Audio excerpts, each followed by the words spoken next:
The thing is, I did not think I was controlling my husband. I thought I was keeping our life in order. 2 house rules, 1 poker table, 1 man who still needed me to approve every choice. Then his best friend slid a phone across the table, and my husband finally read the words I never gave him permission to say. My name is Harriet Vale. I was 37, and I was a corporate compliance director who knew how to make rules sound like care. The thing is, I did not call it control when I made people safer by putting limits on what they could do.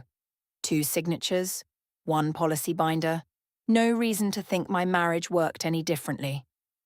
At work, people came to me when something had gone too far. A manager had crossed a line. A department had ignored process. A risk had been tolerated because everyone liked the person creating it. I was good at saying no in clean language. I was good at making adults behave. At home, I told myself I did the same thing. Evan Calder, my husband, was 40, and he worked as a project estimator for a construction firm. He measured costs before anyone touched a wall.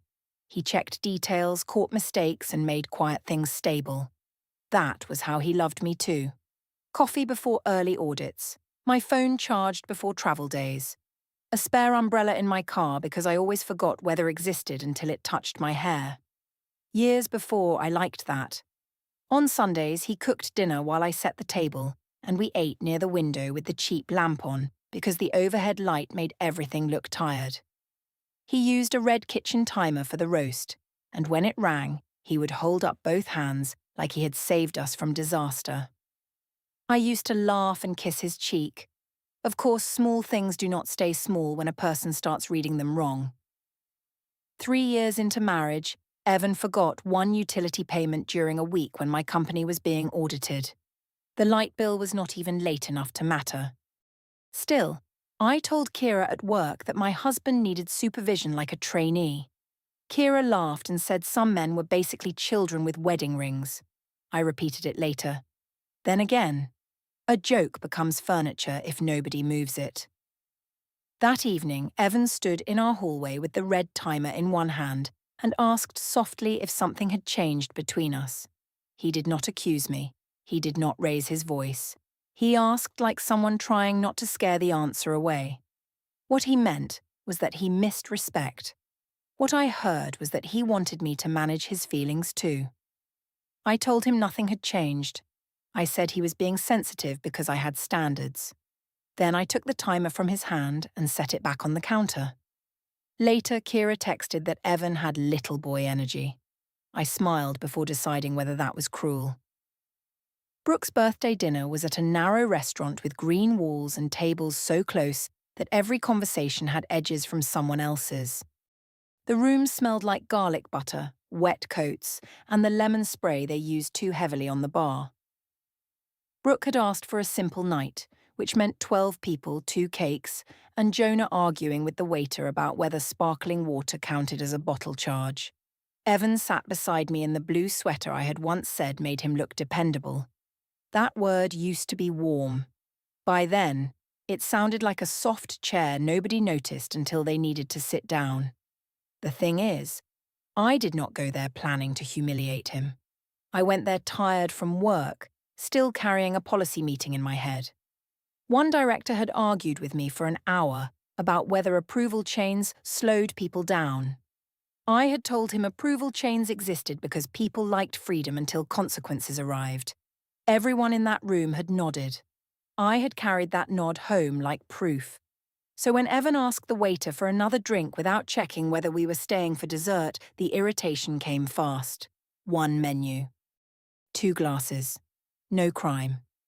Kira sat across from me, her red lipstick sharp under the restaurant light.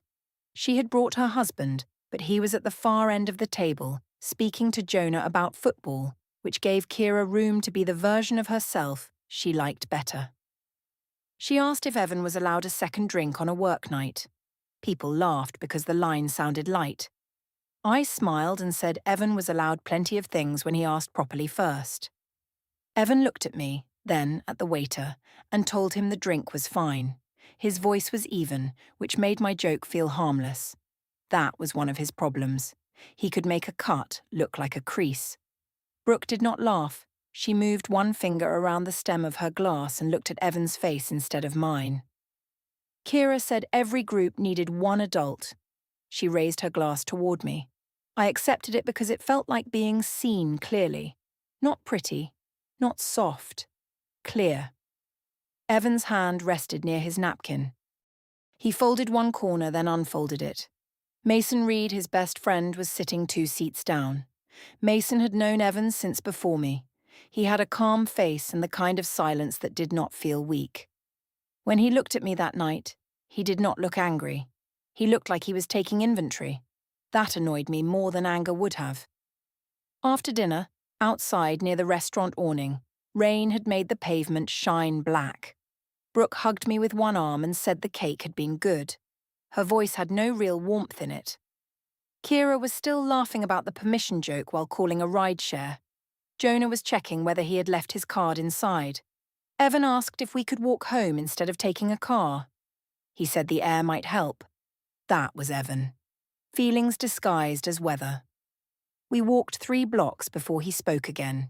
He said, specific and factual, that I had told people he needed permission to order another drink. He said I had done it after Kira asked if he was allowed.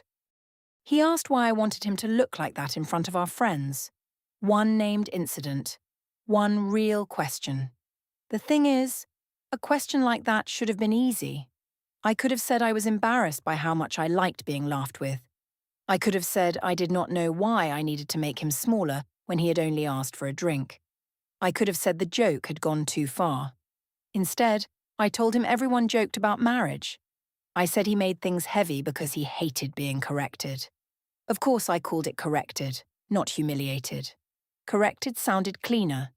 He said he was not asking me to stop being funny. He said he was asking me not to make him the child in every room. I heard accusation. I heard weakness.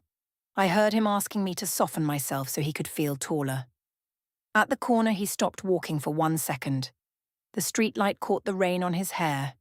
He looked tired in a way that did not ask for pity. He only said he did not want to keep learning about our marriage through jokes I made before other people. That sentence should have gone somewhere inside me. Kira texted before I answered. She asked whether my trainee husband had survived the birthday dinner. I read it and smiled. Evan saw the smile. Of course he did. Quiet people see small movements first. I told him Brooke was being dramatic, even though Brooke had said nothing. He asked why I had brought Brooke into it. I told him because everyone was starting to act like he was wounded and I was cruel.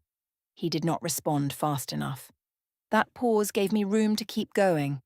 I said maybe if he wanted to be treated like a man, he should stop needing a debrief after every joke. His face changed by 1 inch. Not enough for strangers. Enough for a wife if she still wanted to see.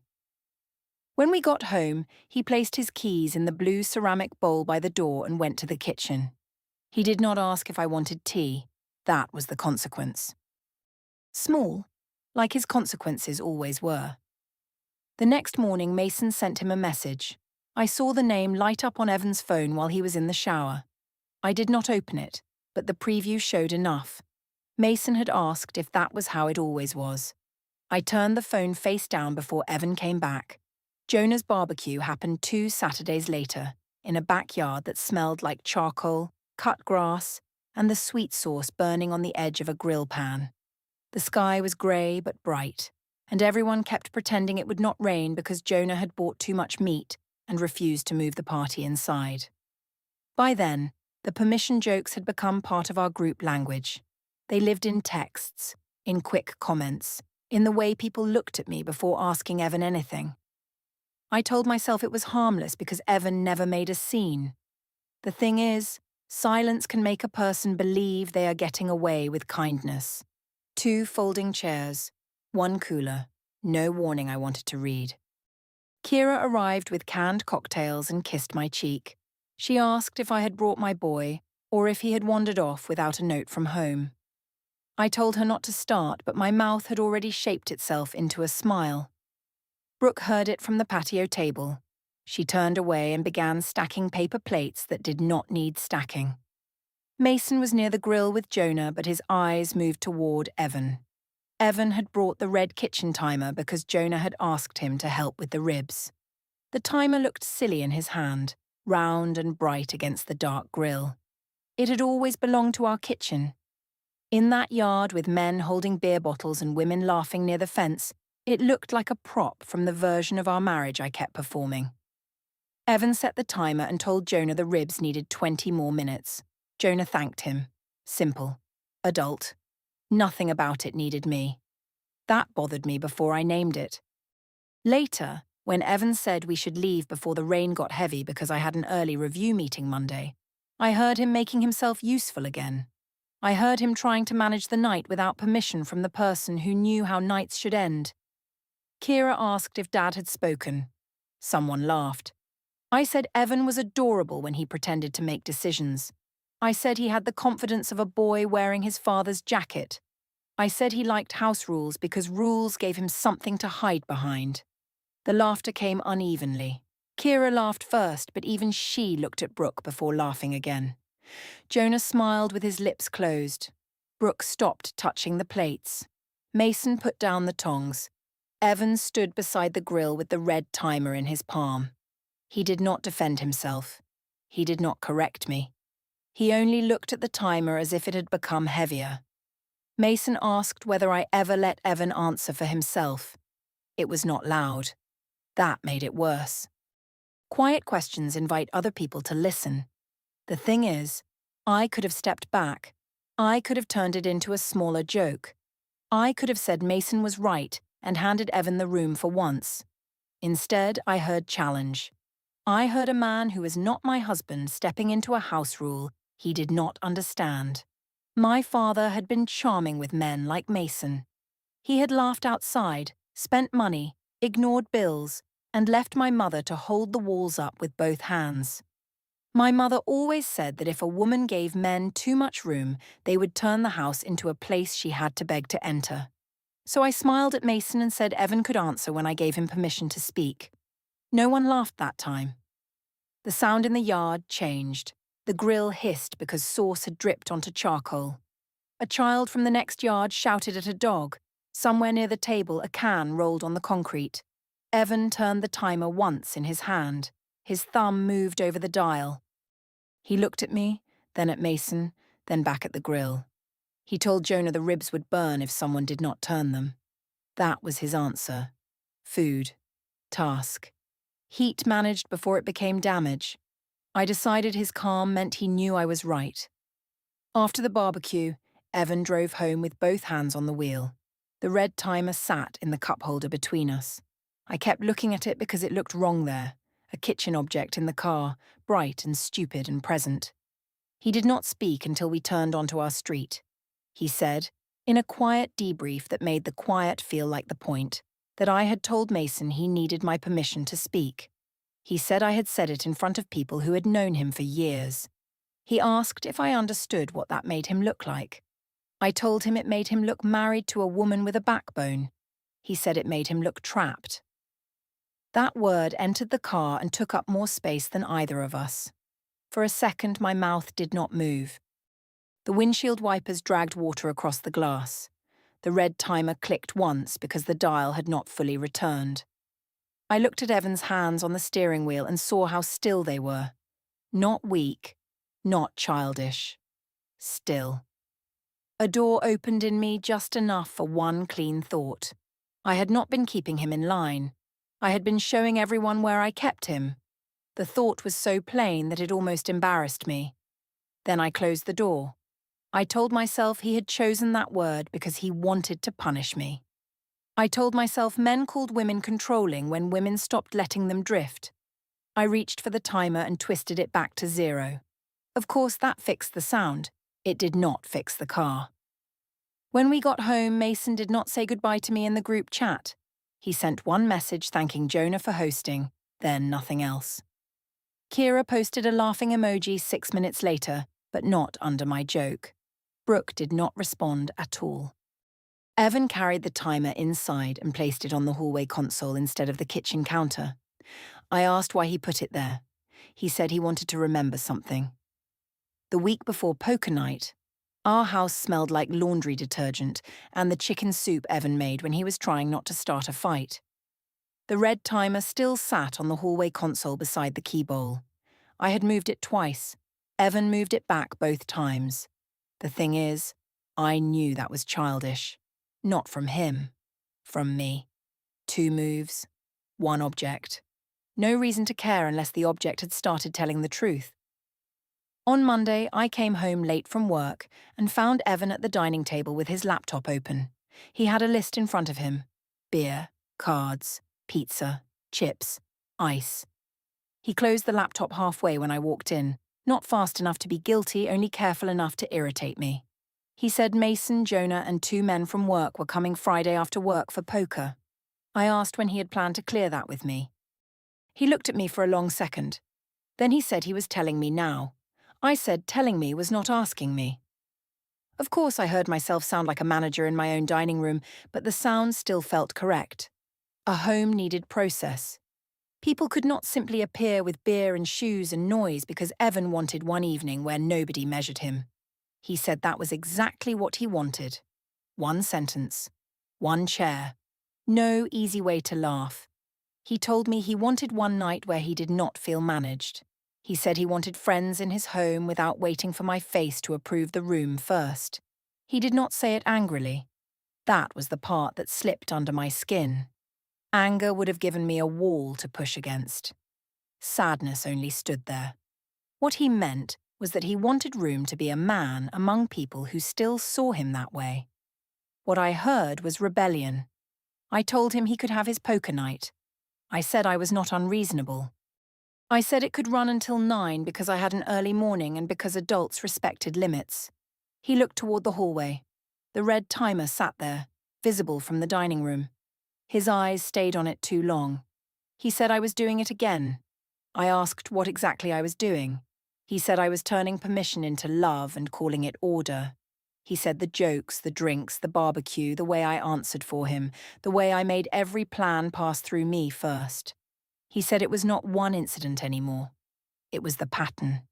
That word sounded like my language. Pattern. It belonged in incident reports, not our dining room.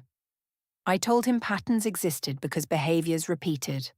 I said if he did not like being corrected, he should stop giving me reasons to correct him. He leaned back then. Not away from the table. Away from me. That was his vulnerability, though I did not call it that then. He looked like a person who had run out of ways to ask for the same door to open. He said he had stayed quiet too long because he kept waiting for me to remember he was not my father.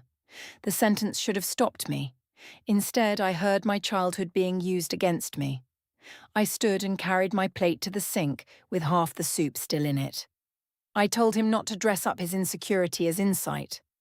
I said he did not get to diagnose me because his friends had started whispering in his ear. He said Mason had not made him feel small. I had. The spoon slipped in the sink and hit the metal basin hard enough to make me flinch. Evan did not. Later that night, I texted Kira that Evan was having a little independence crisis and hosting poker like a teenager whose parents were away.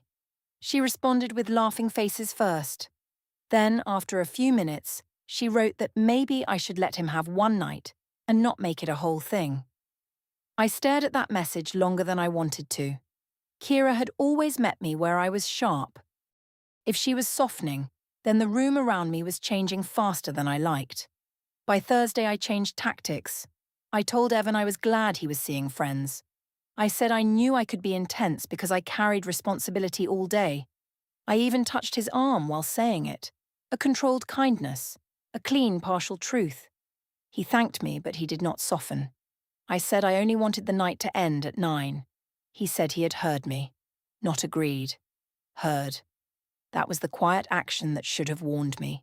The old Evan would have explained, promised, adjusted. This Evan wrote poker night on the calendar, then placed his phone face down beside the red timer and walked upstairs. On Friday morning, he wore the grey shirt Mason had given him years earlier. I asked if he was dressing up for the boys. He said he was wearing a shirt. No smile, no defence. At work, a conduct complaint crossed my desk. The employee claimed their supervisor controlled who they spoke to, when they could leave, and how they behaved during breaks. I read the first paragraph, then closed the file for 5 minutes. The thing is, words are different when they are not about you. I reopened it and made notes in the margin. Authority misuse, public humiliation, pattern of control.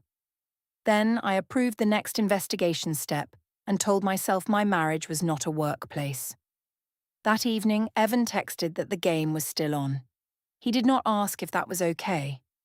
When I opened the front door, our living room sounded wrong because Evan was laughing without checking whether I liked the sound. That was the first thing I remember. Not the cards, not the beer, not Mason's face. Evan's laugh, loose and low, moving through the room as if it had been living there before I arrived.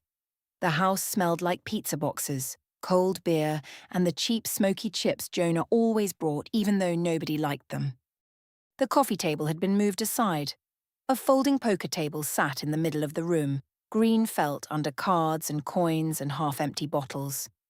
Mason sat opposite Evan. Jonah was near the window. 2 men from Evan's office, Paul and Amit, sat with their sleeves rolled up like they had earned comfort. 1 house, 5 men. No permission in sight.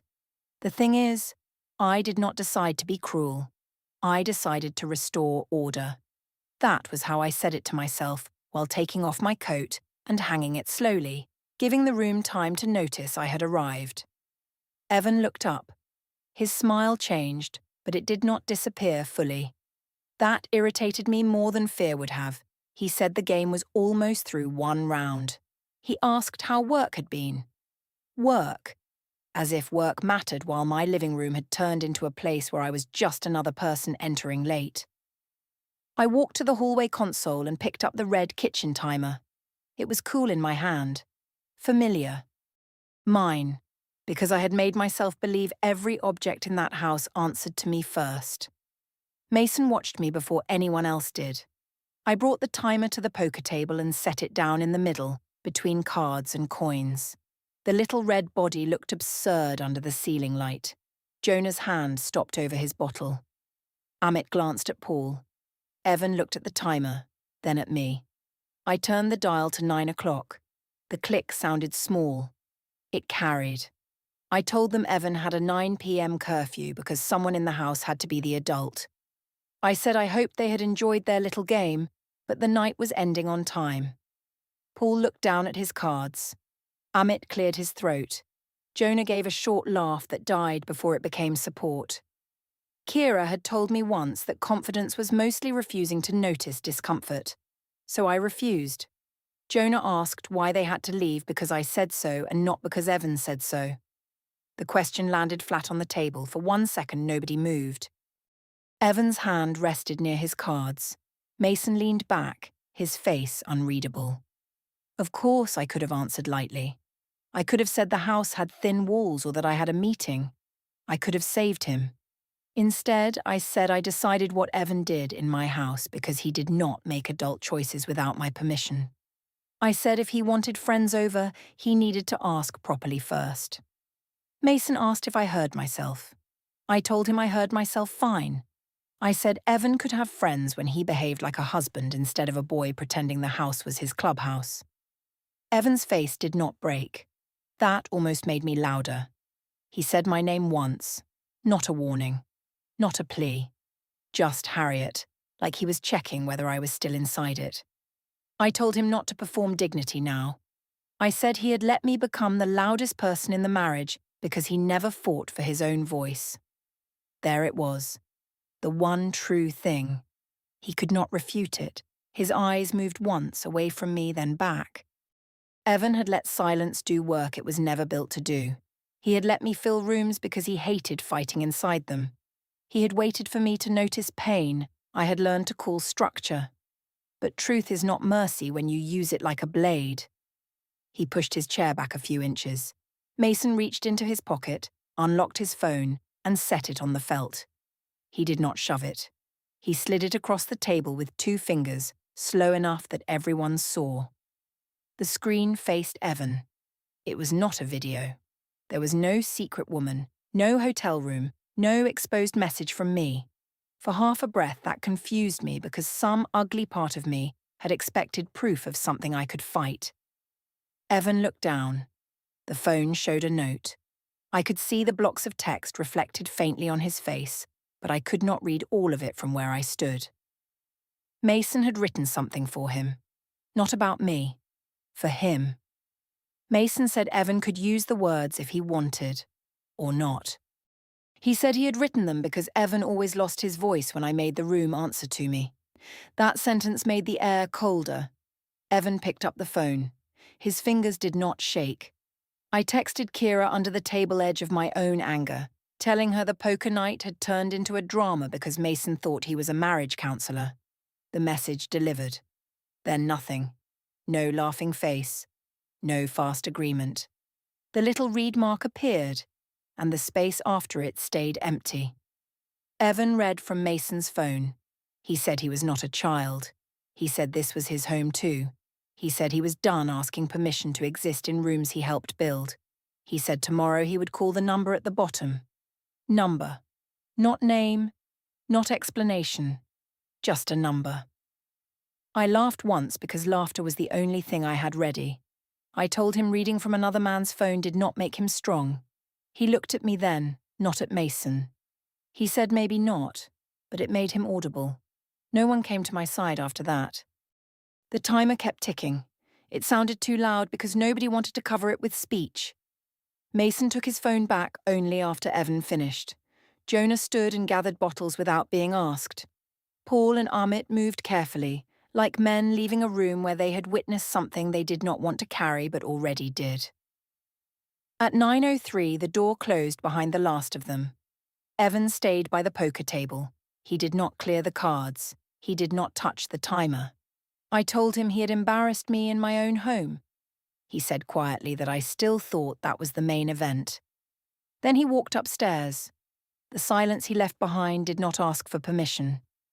The envelope arrived at the courthouse intake office because Evan had asked me to meet him there to discuss practical separation details.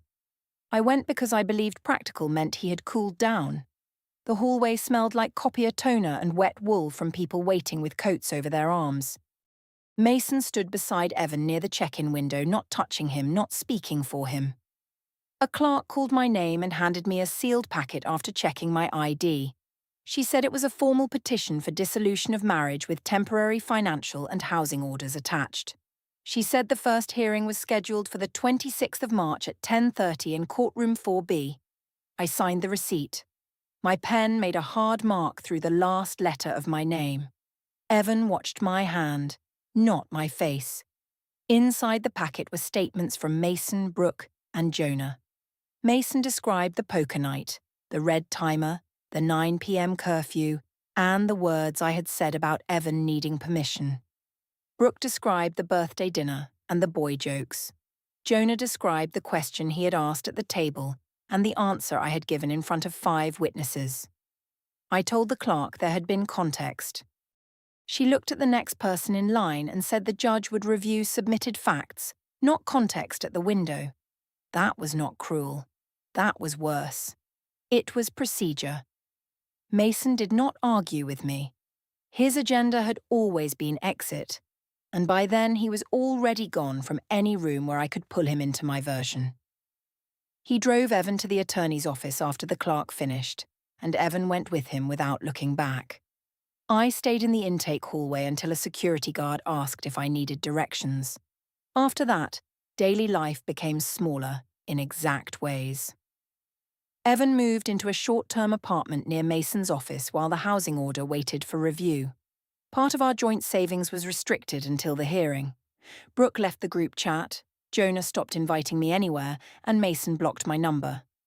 Kira sent one careful message saying she hoped I got help, then stopped answering. At work, I opened a policy draft about coercive conduct and left the paragraph unfinished for 40 minutes. The thing is, I had believed permission made me safe. Of course I did. My mother had taught me that a woman who did not control the house would lose it. But I had controlled the doors, the jokes, the clock, and the air around my husband, until the only adult choice left for him was leaving me outside the decision. The red kitchen timer stayed on the poker table after Evan moved out. For the first time in years, it reached 0 and nobody waited for my permission.